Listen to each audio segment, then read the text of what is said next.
Welcome to Pratap classes. दोस्तों, Pratap classes के YouTube channel पर आपका स्वागत है। तो आज है 21 जून 2022 और 21 जून 2022 के जितने भी इंडिया और वर्ल्ड के जो करंट अफेयर्स के क्वेश्चन बनते हैं तो आज उनका डिस्कशन करेंगे। पूरा वीडियो ध्यान से देखना और लास्ट में आपसे क्वेश्चन पूछूंगा जिसका जवाब आपको कमेंट बॉक्स में देना होगा। तो सभी विद्यार्थियों को गुड मॉर्निंग। स्टार्ट करते हैं आज टुडे मोस्ट इम्पोर्टेंट क्वेश्चन।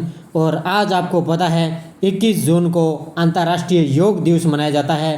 तो ये आज एक खास दिन है कि अंतर्राष्ट्रीय योग दिवस 21 जून को मनाया जाता है। और जो भी विद्यार्थी हमारे इस चैनल पर नहीं है तो चैनल को सब्सक्राइब कर लें और इसके पास लगे बेल आइकन का घंटा दबा लें ताकि हम जैसे ही वीडियो अपलोड करें उसका नोटिफिकेशन आप तक पहुंच जाएगा। वीडियो लाइक शेयर करते रहना। PDF आपको इसकी टेलीग्राम पर प्रताप क्लासेस सर्च करके वहाँ से आप डाउनलोड कर सकते हो और इस वीडियो के डिस्क्रिप्शन में भी टेलीग्राम का लिंक है, वहाँ जाकर भी इसकी PDF आप डाउनलोड कर सकते हो। तो स्टार्ट करते हैं आज का। देखिए हमारा यस्टरडे रिवीजन देखिए करंट का। हाल ही में दुनिया का सबसे बड़ा पौधा किस देश के तट पर खोजा गया है? तो दुनिया का सबसे बड़ा पौधा किस देश के तट पर खोजा गया है? ऑस्ट्रेलिया में। हाल में बालिका पंचायत का सफल आयोजन शुरू करने वाला राज्य है गुजरात। कौन सा है? बालिका पंचायत का सफल आयोजन शुरू करने वाला राज्य है गुजरात। हाल ही में अंतर्राष्ट्रीय पिकनिक दिवस 2022 कब मनाया गया है? 18 जून को। कब मनाया गया है? 18 जून को। अगला देखो, हाल ही में कौन सा देश पहली बार नाटो शिखर सम्मेलन में भाग लेगा?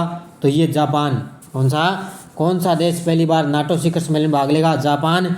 हाल ही में किस शहर में GST काउंसिलिंग की 47वीं बैठक होगी? तो श्रीनगर। इसमें GST काउंसिलिंग की 47वीं बैठक होगी श्रीनगर में। हाल ही में किस IIT ने सेप्टिक टैंक को साफ करने के लिए रोबोट विकसित किया है? ये किया है IIT मद्रास ने। किसने? IIT मद्रास ने। और अब देखो, हाल ही में हमजा आब्दी बर्रे किस देश के नए प्रधानमंत्री बने हैं? तो ये बने हैं सोमालिया के। किसके? अभी हमजा आब्दी बर्रे सोमालिया के नए प्रधानमंत्री बने हैं। तो ये हमारा यस्टरडे रिवीजन था। स्टार्ट करते हैं आज की हमारी क्लास। तो ये देखिए पहला क्वेश्चन। अब आपको पता है कि अब हमारे 5 राज्यों के हाल ही में क्या है, नए मुख्य न्यायाधीश बन चुके हैं। 5 राज्यों के बन चुके हैं। एक हिमाचल प्रदेश के, राजस्थान, गुजरात, तेलंगाना और उसके बाद में उत्तराखंड के क्या है, इन 5 राज्यों के नए मुख्य न्यायाधीश बन चुके हैं। तो आपको मैं बता देता हूँ कि कौन कौन किस राज्य के नए मुख्य न्यायाधीश बन चुके हैं। तो देखिए 5 राज्यों के नए मुख्य न्यायाधीश। पहला देखिए, हिमाचल प्रदेश उच्च न्यायालय के मुख्य न्यायाधीश बॉम्बे उच्च न्यायालय के न्यायमूर्ति हैं अमजद एहतेसम सईद होंगे। यानी कि हिमाचल प्रदेश के अब नए उच्च न्यायालय के मुख्य न्यायाधीश कौन होंगे? अमजद एहतेसम सईद होंगे। तो ये ध्यान रखना। राजस्थान उच्च न्यायालय के मुख्य न्यायाधीश बॉम्बे उच्च न्यायालय के न्यायमूर्ति हैं ये शिंदे संभाजी शिवाजी होंगे। तो ध्यान रखना, SS शिंदे यानी कि शिंदे संभाजी शिवाजी होंगे, इनका पूरा नाम है। ये क्या है? राजस्थान उच्च न्यायालय के नए मुख्य न्यायाधीश होंगे। गुजरात उच्च न्यायालय के न्यायमूर्ति रसीम M छाया को गुवाहाटी उच्च न्यायालय के मुख्य न्यायाधीश इनको नियुक्त किया गया है। तो ये ध्यान रखना, अभी क्या है, न्यायमूर्ति रसीम M छाया को क्या है, गुवाहाटी उच्च न्यायालय के मुख्य न्यायाधीश उनको नियुक्त किया गया है। उसके बाद में देखो, तेलंगाना उच्च न्यायालय के मुख्य न्यायाधीश सतीश चंद्र शर्मा को दिल्ली उच्च न्यायालय में नियुक्त इनको किया गया है। तो तेलंगाना उच्च न्यायालय के मुख्य न्यायाधीश सतीश चंद्र शर्मा को दिल्ली उच्च न्यायालय में नियुक्त किया गया है। उत्तराखंड उच्च न्यायालय के मुख्य न्यायाधीश दिल्ली उच्च न्यायालय के न्यायमूर्ति विपिन सांघी होंगे। यानी कि उत्तराखंड के मुख्यमंत्री ये मुख्य न्यायाधीश कौन होंगे? विपिन सांघी होंगे। ये पहले दिल्ली उच्च न्यायालय के थे और अब दिल्ली के कौन होंगे? सतीश चंद्र शर्मा। तो ये ध्यान रखना। अभी क्या है, हाल ही में 5 राज्यों के नए मुख्य न्यायाधीश बन चुके हैं। तो ये पाँचों के पाँचों आप अच्छी तरह से पढ़ लेना। अब आने वाले एग्जाम में हो सकता है आपसे इनसे क्वेश्चन पूछ भी सकता है। तो ये मैंने 5 क्वेश्चन आपको ढंग से बता दिए हैं, अच्छी तरह से इनको याद कर लेना। अब देखिए पहला क्वेश्चन, हाल ही में ओलंपिक चैंपियन नीरज चोपड़ा ने फिनलैंड में कुओर्टेन खेलों में कौन सा पदक जीता है? हाल ही में ओलंपिक चैंपियन नीरज चोपड़ा ने फिनलैंड में कुओर्टेन खेलों में कौन सा पदक जीता है? इसने जीता है स्वर्ण पदक। कौन सा जीता है? स्वर्ण पदक जीता है। देखो मुख्य तथ्य, ओलंपिक चैंपियन नीरज चोपड़ा ने मौजूदा विश्व चैंपियन ग्रेनेडा के एंडरसन पीटर्स को हराकर फिनलैंड के कुओर्टेन खेलों में भाला फेंक स्पर्धा जीतकर सत्र का पहला शीर्ष पीडियम हासिल किया है। तो ये ध्यान रखना, इसने अभी ये स्वर्ण पदक जीता। टोक्यो में ऐतिहासिक स्वर्ण पदक जीतने के बाद पहले प्रतिस्पर्धी कार्यक्रम में चोपड़ा ने फिनलैंड में पावो नूर्मी खेलों में भाग लेते हुए 89.30 मीटर का नया राष्ट्रीय रिकॉर्ड इन्होंने बनाया। तो ये मैंने आपको 2-3 दिन पहले क्वेश्चन बता दिया। अभी इसने नया रिकॉर्ड बनाया है। किसने? भाला फेंक में अभी क्या है, नीरज चोपड़ा ने 89.30 का नया रिकॉर्ड इसने बनाया है। और अभी इसने क्या है, इसमें भाला फेंक स्पर्धा में इसमें क्या है, स्वर्ण पदक इसने जीता है। अगला क्वेश्चन देखो, हाल ही में किसने 44वें शतरंज ओलंपियाड के लिए मशाल रिले का शुभारंभ किया है? हाल ही में किसने 44वें शतरंज ओलंपियाड के लिए मशाल रिले का शुभारंभ किया है? ये किया है हमारे देश के प्रधानमंत्री मोदी जी ने इनका शुभारंभ किया है। देखो, प्रधानमंत्री मोदी ने नई दिल्ली के इंदिरा गांधी स्टेडियम में 44वें शतरंज ओलंपियाड के लिए ऐतिहासिक मशाल रिले का शुभारंभ किया है। भारत शतरंज ओलंपियाड मशाल रिले रखने वाला पहला देश है। तो ध्यान रखना, अब इसका नई दिल्ली से इसको शुभारंभ किया गया है। और ये 44वां शतरंज ओलंपियाड 28 जुलाई से 10 अगस्त 2022 तक चेन्नई में इसका आयोजन किया जाएगा। तो इनकी तारीख आप याद रखना, 28 जुलाई से लेकर 10 अगस्त तक 2022 तक चेन्नई में इनका आयोजन किया जाएगा। अगला क्वेश्चन देखो, हाल ही में कौन से देश 2026 वर्ल्ड कप की मेजबानी करेंगे? हाल ही में कौन से देश 2026 वर्ल्ड कप की मेजबानी करेंगे? एक अमेरिका, मैक्सिको और कनाडा। इन तीनों ही क्या है, यानी कि ये सभी 3 देश हैं, अमेरिका, मैक्सिको, कनाडा। ये तीनों देश 2026 वर्ल्ड कप की मेजबानी करेंगे। देखो मुख्य तथ्य, फीफा ने घोषणा की है कि 2026 विश्व कप के मैच अमेरिका के 11 शहरों, मैक्सिको के 3 शहरों और कनाडा के 2 शहरों में आयोजित किए जाएंगे। तो अब ये 3 देश इसकी मेजबानी करेंगे। हाल ही यह भी पहली बार होगा कि इस टूर्नामेंट में 48 टीमें इसमें क्या है, भाग लेंगी। तो ध्यान रखने, 48 टीमें इसमें भाग लेंगी। फीफा की स्थापना कब हुई? 21 मई 1904। फीफा का मुख्यालय है ज्यूरिख, स्विट्जरलैंड। यहाँ पर है ज्यूरिख, स्विट्जरलैंड में इसका मुख्यालय है और इसकी स्थापना 21 मई 1904 को हुई थी। अगला देखो, हाल ही में राष्ट्रमंडल खेलों 2022 के लिए 37 सदस्यीय एथलेटिक्स टीम का नेतृत्व कौन करेंगे? तो हाल ही में अभी क्या है, राष्ट्रमंडल खेलों 2022 के लिए 37 सदस्यीय एथलेटिक्स टीम का नेतृत्व कौन करेंगे? ये करेंगे नीरज चोपड़ा। कौन करेंगे? नीरज चोपड़ा। देखो, भारतीय एथलेटिक्स महासंघ ने घोषणा की है कि आगामी राष्ट्रमंडल खेलों में 37 सदस्यीय भारतीय एथलेटिक्स टीम का नेतृत्व नीरज चोपड़ा द्वारा किया जाएगा। टोक्यो ओलंपिक स्वर्ण पदक विजेता बर्मिंघम में ध्वजावाहक होंगे।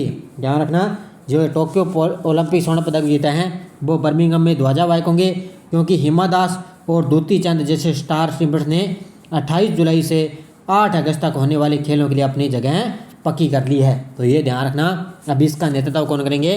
नीरज चोपड़ा। अगला देखो, हाल ही में किस देश का हम्मद अंतर्राष्ट्रीय हवाई अड्डे को विश्व का सर्वश्रेष्ठ हवाई अड्डा 2022 घोषित किया है?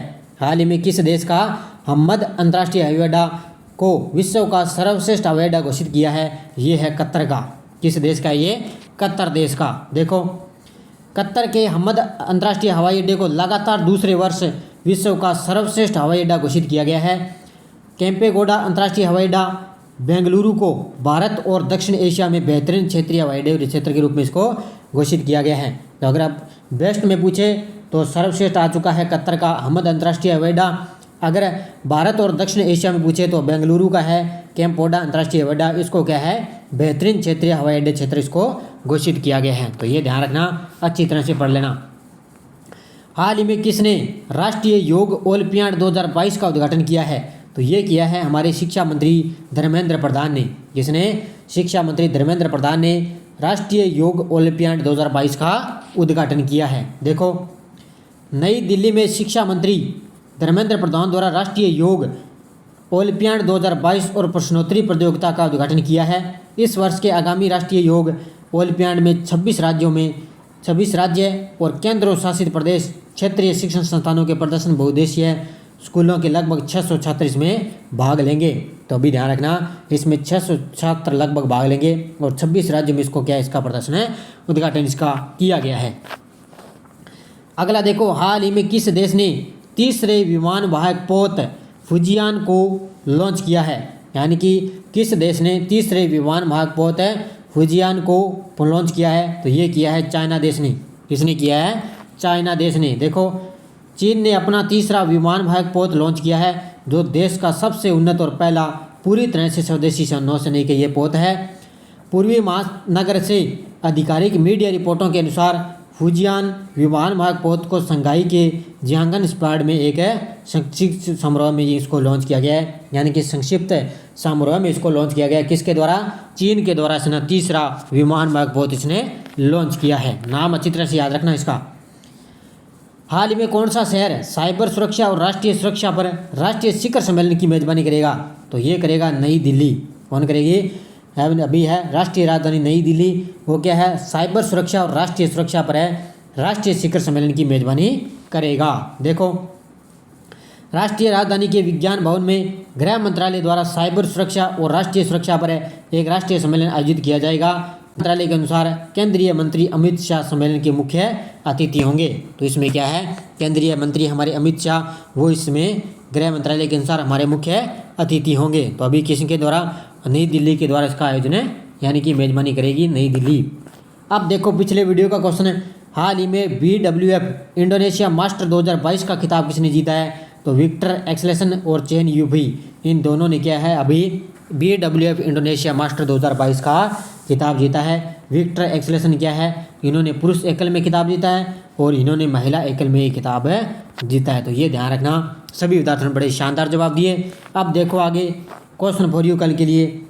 हाल में किस राज्य ने एन्नम एंजुथम योजना शुरू की है? गुजरात, तमिलनाडु, छत्तीसगढ़, केरल? इसका जवाब आपको कमेंट बॉक्स में देना है। अब देखो यस्टरडोज, प्रायद्वीपीय भारत की सबसे बड़ी नदी है गोदावरी। कौन सी है? प्रायद्वीपीय भारत की सबसे बड़ी नदी है गोदावरी। पंचगंगा तथा दूध गंगा किसकी सहायक नदी है? कृष्णा नदी की। किसकी है ये? कृष्णा की। और दामोदर नदी कहाँ से निकलती है? छोटा नागपुर पठार से। भारत की सबसे बड़ी वाह नदी है गंगा। और कावेरी नदी का उद्गम स्रोत है ब्रह्मगिरी पहाड़ियों से कावेरी नदी का उद्गम स्रोत है। तो सभी विद्यार्थियों ने बड़े शानदार जवाब दिए। लगातार मुझे इस तरह कमेंट बॉक्स में जवाब देते रहिए। आपका India current, world geography, India current, world geography, India geography question आपका इससे बाहर नहीं जाएगा। अब देखो नेक्स्ट डोज क्या है? भारत का सबसे ऊंचा बांध कौन सा है? भारत का सबसे लंबा बांध कौन सा है? मैटूर बांध किस राज्य में है? और कोयना बांध किस राज्य में है? तीन बांध किस नदी पर बनाया गया है? इन पांचों के जवाब आपको कमेंट बॉक्स में देना है। जाते जाते वीडियो को लाइक शेयर कर देना। लगातार आपको सुबह डेली मेरी इंडिया करंट की क्लास ये मिलती है, तो निरंतर इस क्लास के साथ बने रहिए। इंडिया करंट का क्वेश्चन आपका इससे गलत नहीं होगा, इससे बाहर आपका क्वेश्चन नहीं जाएगा। और PDF आपको टेलीग्राम पर शाम तक इसकी टेलीग्राम पर मिल जाती है। तो धन्यवाद दोस्तों। जय हिंद, जय भारत।